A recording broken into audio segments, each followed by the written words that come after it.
जय जगन्नाथ सांग माने मु अंजन दास मोर अंतर्जाल दुनिया यूट्यूब चैनल को स्वागत जनावि। मु आज जणाइबी आपण माने केमिति आधार कार्ड रे फ्री रे डॉक्यूमेंट अपलोड करि परिबे। चलंतु देखिबा। वीडियो भलो लागिले चैनल को लाइक कमेंट एंड सब्सक्राइब करिवे। धन्यवाद। एबे चलंतु गूगल क्रोम ब्राउजर को जिबा। गूगल क्रोम ब्राउजर रे जाई UIDAI लिखिकी सर्च करिबा। प्रथमे जो वेबसाइट आछि सेतरे क्लिक करिबा। एटा आधार रो ऑफिशियल वेबसाइट। इंग्लिश रे क्लिक करिबा। पॉपअप टी क्लोज करिबा। माई आधार जाई के डॉक्यूमेंट अपलोड लिखा जाय छे। सेकंड ऑप्शन ले अछि सेतरे क्लिक करिबा। लॉगिन ऑप्शन आस्तुवा। लॉगिन रे क्लिक करिबा। लॉगिन रे क्लिक करला परे आपनकर आधार नंबर टी आपन को मागिबो। आपन आधार नंबर टी एठी भलो भाबरे फिलअप करिवे।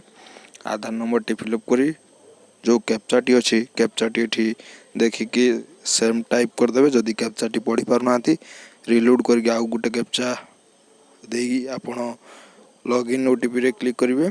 एबे आपन को पाख को गुटे ओटीपी सेंड हेतिबो। जो मोबाइल नंबर टी आधार लिंक थिबो से नंबर को गुटे ओटीपी जीवो। जदी इंटरनल सर्वर एरो ए भलिया देखुची ताले कैप्चा टा की चेंज कर दियंतु। कैप्चा टी चेंज करी लॉगिन विथ ओटीपी रे क्लिक करले एबे आपण ओटीपी टी आपण मोबाइल को सक्सेसफुली सेंड हे जाइथिबो। से ओटीपी टी के 6 डिजिट रे हेतिबो। से ओटीपी टी आनी एठी फिलअप कर देबे। फिलअप करके लॉगिन रे क्लिक करिवे। लॉगिन रे क्लिक कला परे आपणकर वेब पेज टी ओपन हे जिवो। आपणकर एंटर करि जिवे आपण आधार आपण पर्सनल आधार को टिके टाइम लागिवो। रे सभा लेफ्ट साइड रे देखिबे डॉक्यूमेंट अपलोड ऑप्शन दोछ। हेटी रेल लाइन ले भी लिखा जाईची 14/6/2024 जाए डेडलाइन अछि। आपण एही टाइम रे फ्री रे ही करि परिबे। या परे आपण को चार्जेस लागि जाई पारे। एबे चलंतु सिंपली ता पर क्लिक करिबा। नेक्स्ट ऑप्शन ले क्लिक करिबा। नेक्स्ट ऑप्शन ले क्लिक कले पुनी नेक्स्ट ऑप्शन ले क्लिक करिबा। हम डिटेल्स आसी जाउची। एटी गोटे डिक्लेरेशन देइचे सेथिरे ठीक चिन्ह मारी कि नेक्स्ट रे क्लिक करिबा। एटी हमें पूर्वरु डॉक्यूमेंट स्कैन करके रखिथिबा। सब डॉक्यूमेंट 2 MB रु कम हेतिबा दरकार। जे कोनोसी document JPG PNG PDF format रे हेतिबा दरकार एवं 2 MB रु कम हेतिबा दरकार। एटी आपण डॉक्यूमेंट टाइप रे आपण चाहिले आपनकर 10th क्लास सर्टिफिकेट +2 सर्टिफिकेट किबा Aadhaar card PAN card voter ID card जे कोनोसी डॉक्यूमेंट मध्यरु गोटिए देई परिबे। मो ईमेल आईडी रे मोर डॉक्यूमेंट सब अछि। मो ईमेल आईडी रु डाउनलोड करिकि एठारे अपलोड कर दोछि। मो आगरु एहा को PDF बनि के रखैतिली। PDF टी सर्वनिम्न 2 MB रु कम हेतिबा दरकार। अति भी छोटो करिवे नाही कारण PDF टी क्लियर आसीबो नाही। मिनिमम 1 MB रु 2 MB भीतर हेतिबा दरकार। तो PDF टी प्रथमे आपण बनै कि रखिथिबे डेस्कटॉप रे। डेस्कटॉप ऊपर आपण एहा को जते शीघ्र डॉक्यूमेंट अपलोड करि नियंतु कारण पैन कार्ड रे भी सेही भली टाइम बढ़ै चलीथिला। पुणी लास्ट स्टेप रे 500 टंका पुणी 1000 टंका पर्यंत फाइन लगै देला। सेमिति आधार कार्ड रे भी फाइन लागिबार अछि। तो आपण डेडलाइन भितर ही आपण करिबा पय चेष्टा करंतु। तो सपोर्टेड डॉक्यूमेंट रे आपण चाहिले आपण पैन कार्ड देबे अपलोड कर देबे।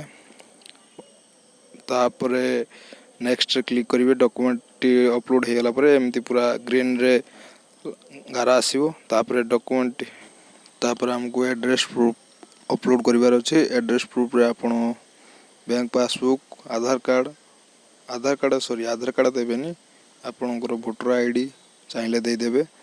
आधार कार्ड कोथरे भी देबेनी। Pan card matric certificate voter ID card ए सब डॉक्यूमेंट आवश्यक अछि।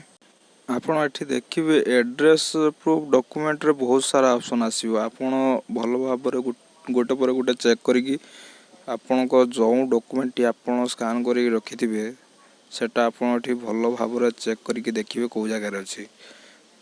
सही डॉक्यूमेंट टी आपण एठी अपलोड करिवे। लेफ्ट साइड रे एठी आपण को जोटा अपलोड ऑलरेडी 100% हेई सारथिबो। लेफ्ट साइड रे एठी फोटो शो करिवो। ମୁଁ କହିବି ଆପଣଙ୍କୁ 14 ତାରିଖ ଭିତରେ ଆପଣ ଅପଲୋଡ଼ କରିନିଅନ୍ତୁ, ପୁଣି ପସ୍ତେଇବେ ପଛରେ। ପୁଣି ସେତେବେଳେ ନେଟ୍ ଦୋକାନକୁ ଯାଇକି କିମ୍ବା CSC ସେଣ୍ଟର ଯାଇକି କିମ୍ବା ମୋ ସେବା କେନ୍ଦ୍ର ଯାଇକି ପୁଣି ହଇରାଣ ହେବେ। ଆଉ ଗଭର୍ଣ୍ଣମେଣ୍ଟ ତ ଯେଉଁ ଚାଲାଣ କାଟିବ ହଇରାଣ ମଧ୍ୟ ହେବେ। ଆପଣ ଡକୁମେଣ୍ଟ ଆଧାର କାର୍ଡ଼ ଡିଆକ୍ଟିଭେଟେଡ଼ ମଧ୍ୟ ହୋଇଯାଇପାରେ। ତ 14 ତାରିଖ ଏପଟରୁ ଆପଣ ଏହାକୁ କ୍ଲିଅର କରିନିଅନ୍ତୁ। ଏବେ ଏହା ବିଷୟରେ ପ୍ରାୟତଃ କମ୍ ଲୋକ ଜାଣିଛନ୍ତି, କାରଣ ଏହାର ଡେଡ଼ଲାଇନ୍ 2 ଥର ଘୁଞ୍ଚି ସାରିଲାଣି। ହୁଏତ ଏଟା ଲାଷ୍ଟ ଚାନ୍ସ ଦେଇଥାଇପାରେ, ୟା ପରେ ବି ହୁଏତ ଆଉ ଥରେ ଲାଷ୍ଟ ଚାନ୍ସ ଦେଇପାରେ। କିନ୍ତୁ ଆପଣ 14 ତାରିଖ ଭିତରେ ଏହା ଡକୁମେଣ୍ଟଟି ଯେକୌଣସି 2ଟି ଡକୁମେଣ୍ଟ ଅପଲୋଡ଼ ହୋଇଗଲା ପରେ ଭ୍ୟୁରେ ଯାଇକି ଆପଣ କଣ୍ଟିନ୍ୟୁ ଆପଲୋଡ଼ ଉପରେ କରିକି ଆପଣ ଦେଖିପାରିବେ। ଏବେ ତଳେ 2ଟି ଡିକ୍ଲାରେସନ୍ ଆସିବ, ସ୍କ୍ରଲ୍ କରିବେ, ଡିକ୍ଲାରେସନ୍ରେ କ୍ଲିକ୍ କରିବେ। ଲେଫ୍ଟ ସାଇଡ଼୍ରେ ସବୁବେଳେ ଚେକ୍ କରୁଥିବେ ଡକୁମେଣ୍ଟଟି ଭଲ ଭାବରେ ଆପଲୋଡ଼ ହେଲା କି ନା ନାହିଁ। ଡିକ୍ଲାରେସନ୍ରେ କ୍ଲିକ୍ କଲା ପରେ ନେକ୍ସଟ ଅପସନ୍ରେ କ୍ଲିକ୍ କରିବେ। ନେକ୍ସଟ ଅପସନ୍ରେ କ୍ଲିକ୍ କଲା ପରେ ଓକେରେ କ୍ଲିକ୍ କରିବେ। ଏବେ ଆପଣଙ୍କର ସ୍ଲିପ୍ଟି ଜେନେରେଟ୍ ହୋଇଯାଇଛି।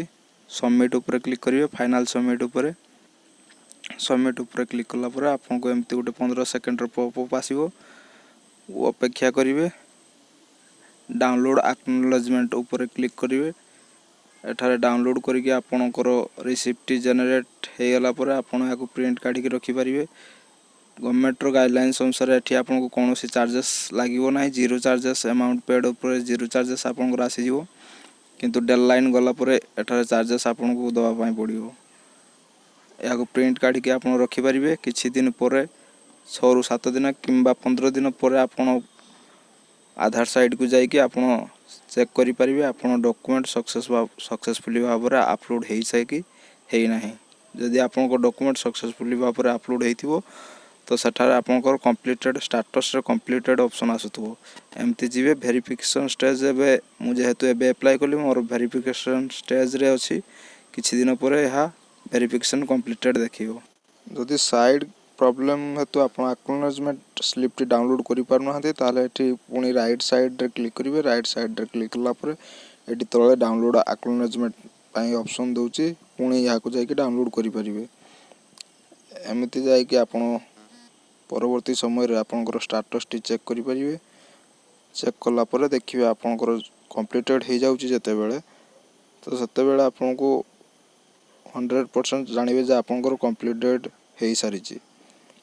ତ ଦେଖା ହେବା ପୁଣି ପରବର୍ତ୍ତୀ ଭିଡ଼ିଓରେ। ଆଉ ଗୋଟେ ନୂଆ ଭିଡ଼ିଓ ନେଇ ଆସୁଛି। ରହୁଛି, ଧନ୍ୟବାଦ।